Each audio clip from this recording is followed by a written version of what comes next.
H-1B visa की fees 10 गुना से भी ज्यादा बढ़ाने के बाद ट्रंप प्रशासन ने एक और बड़ा फैसला लिया है। अमेरिका के DHS यानी डिपार्टमेंट ऑफ होमलैंड सिक्योरिटी ने one big beautiful bill act के नियमों के तहत वीजा और बॉर्डर फीस बढ़ाने का ऐलान किया है। DHS ने 1 जनवरी 2026 से वीजा और बॉर्डर की फीस में महंगाई के हिसाब से बदलाव की घोषणा की है। One big beautiful bill act के तहत DHS को महंगाई दिखाने के लिए हर साल कुछ इमिग्रेशन से जुड़ी फीस में बदलाव करना होता है। इस फैसले से अमेरिका जाने वाले भारतीय नागरिकों पर कितना असर होगा, आइए जानते हैं। उससे पहले आपको बता दें कि DHS ने electronic visa update system, electronic system for travel authorization और अमेरिका में कुछ समय के लिए आने वाले गैर नागरिकों के लिए पेरोल फीस महंगाई के हिसाब से एडजस्ट की गई इमिग्रेशन फीस की घोषणा की है। फीस में ये बदलाव सभी भारतीय वीजा एप्लीकेंट पर असर नहीं डालेंगे, लेकिन ऐसा भी नहीं है कि इसका असर भारतीयों पर नहीं होगा।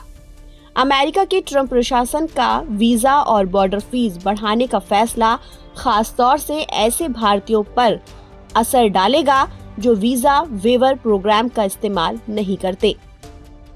बढ़ी हुई फीस लागू होने के बाद यानी अगले साल से जो लोग यूएस में पैरोल के लिए अप्लाई करेंगे, उनकी लागत थोड़ी बढ़ जाएगी।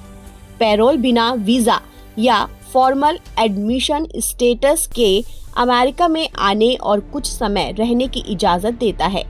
ये इजाजत सिर्फ कुछ शर्तों के तहत दी जाती है, जो मानवीय या पब्लिक इंटरेस्ट की हो सकती है।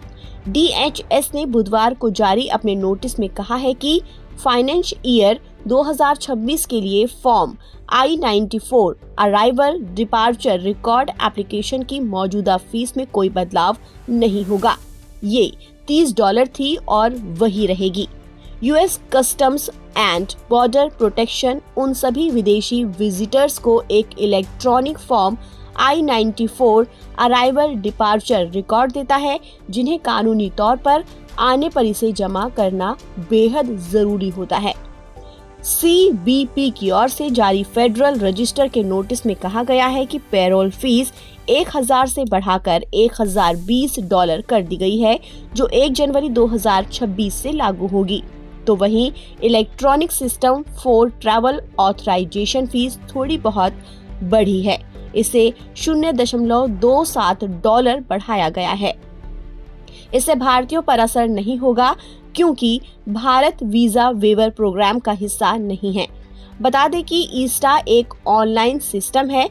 इससे VWP देशों के यात्रियों को अमेरिका में एंट्री करने से पहले इलेक्ट्रॉनिक ट्रैवल ऑथराइजेशन लेना होता है।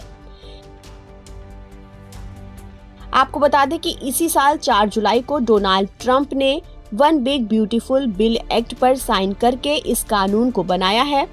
HR-1 ने कई कानूनों को बदला है और यूनाइटेड स्टेट्स सरकार के कई एरिया पर असर डालने वाले नए कानून भी जोड़े हैं। CBP नोटिस के मुताबिक इस कानून से इमिग्रेशन से जुड़े कामों के लिए मौजूदा फीस बढ़ जाती है।